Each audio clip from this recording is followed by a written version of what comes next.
Guys, তোমাদের কাছে একটা নতুন ব্লগ নিয়ে এলাম। কারণ এটা তোমাদের সবারই জানা দরকার। কারণ এখন সবার বাড়িতে ফ্রিজ আছে, তার উপরে এখন আরও নতুন নতুন ফ্রিজ বেরিয়েছে বা অনেকে নতুন ফ্রিজ আনার পরিকল্পনাও করছে। এই ভিডিওতে আমি আপনাদেরকে একটা জিনিস দেখাতে চাইছি যে ফ্রিজ আনার পরে এই ভুলগুলো কখনোই করবেন না। যদি ফ্রিজের মধ্যে যদি অতিরিক্ত বরফ জমে যায় তাহলে কোনো সময় এই হচ্ছে সেই ফ্রিজ। আর যে ভুলটা আমি আপনাদেরকে বলছিলাম যে আপনারা করবেন না, তো এক কাস্টমার উনি ওই ভুলটাই করেছেন। ফ্রিজের মধ্যে এই জায়গাটায় ঠান্ডা হয় এবং এইখানেই বরফও জমা হয়, ঠিক আছে?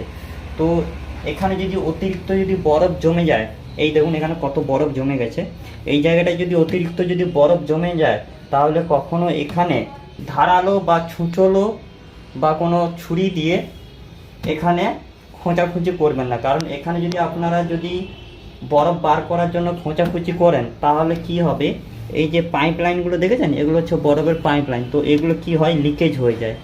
আর যে ভুলটা করেছে এক কাস্টমার, তো এই জায়গাটায় লিকেজ হয়েছে, এই জায়গাটায় লিকেজ হওয়ার জন্য কি হয়েছে, পুরো গ্যাসটাই বেরিয়ে গেছে। এখন এই ফ্রিজে এখন এটাকে পুরো চেঞ্জ করতে হবে।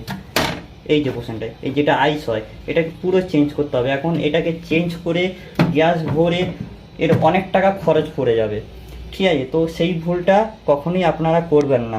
আপনাদের আরেকটা জিনিস দেখাচ্ছি, এই ফ্রিজের ভিতরে দরজার সাইডে এই জায়গাটা দেখবেন এখানে ডু নট ইউজ স্পার অবজেক্ট টু রিমুভ আইস। ছুরি বা স্পঞ্জ বা স্ক্রুড্রাইভার দিয়ে কোনো সময় এখানে খোঁচাখুচি করবেন না, কারণ এখানে পুরো স্টিকারও দিয়ে দিয়েছে কোম্পানি।